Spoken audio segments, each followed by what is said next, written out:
हाल ही में महाराष्ट्र के Malegaon bomb blast में प्रज्ञा सिंह ठाकुर निर्दोष साबित हो गई।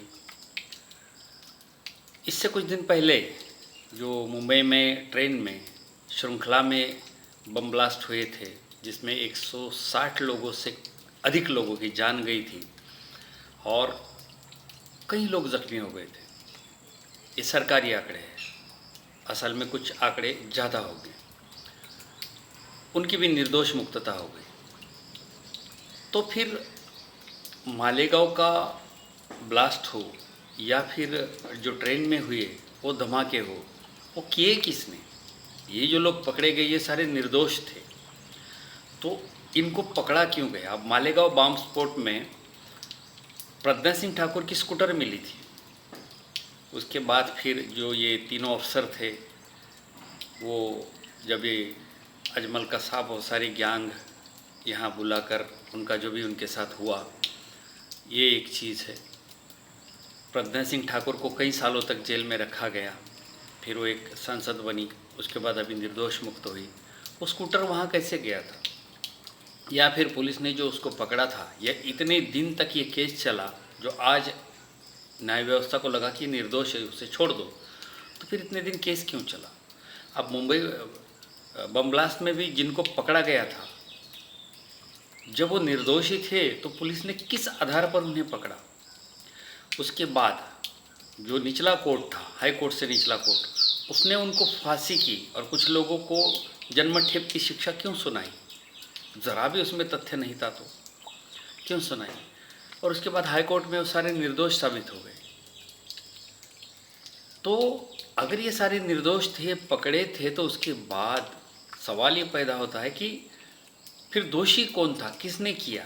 कोई भी नहीं, केस खत्म। अब ये कोई नई बातें नहीं है।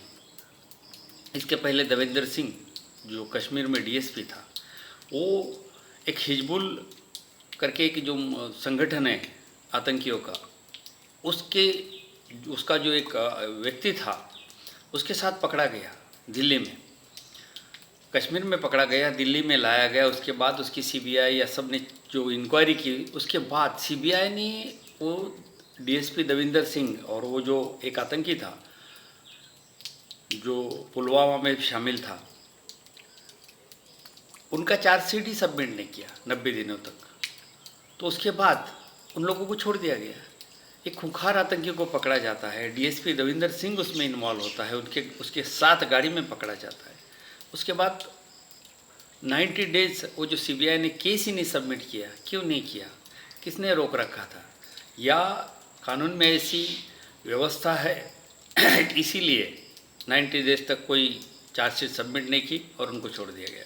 किसका आदमी है ये देविंदर सिंह? इसके घर में पहले भी कई सारे हथियार मिले। इसका शेर कश्मीर एक इसको खिताब दिया गया था, अवार्ड दिया गया था, वो भी वापस लिया गया है। बहुत बार ये शासक अवस्था में मिला है। अफजल गुरु के केस में जो संसद हमला था उसमें भी इसका नाम आया था। तो ये सारा इस तरह के लोग अगर निर्दोष हो सकते हैं, तो फिर न्याय व्यवस्था जो है शायद कौन मैनेज कर रहा है? न्याय व्यवस्था का जो न्याय है कौन दे रहा है? इसके पहले भी एक आश्चर्यकारक इस तरह की केस थी कि रामलला जो जीवित नहीं है, जो अस्तित्व में ही नहीं है, वो केस जीत गए। बाबरी मस्जिद का केस रामलला जीत गए जो अस्तित्व में ही नहीं है।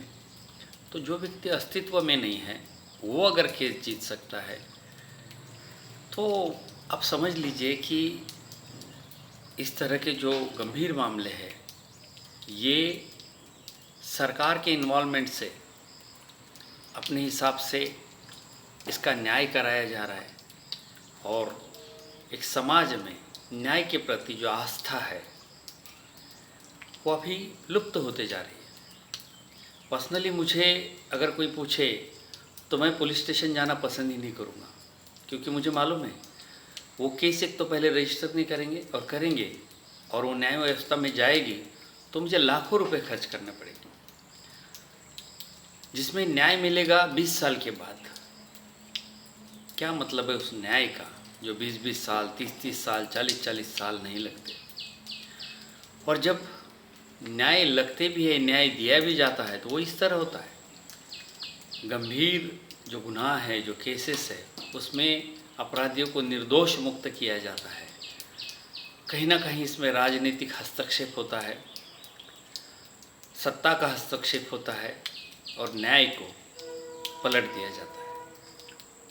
अगर यही अवस्था रही तो सामान्य लोगों का न्याय व्यवस्था से विश्वास उठ जाएगा।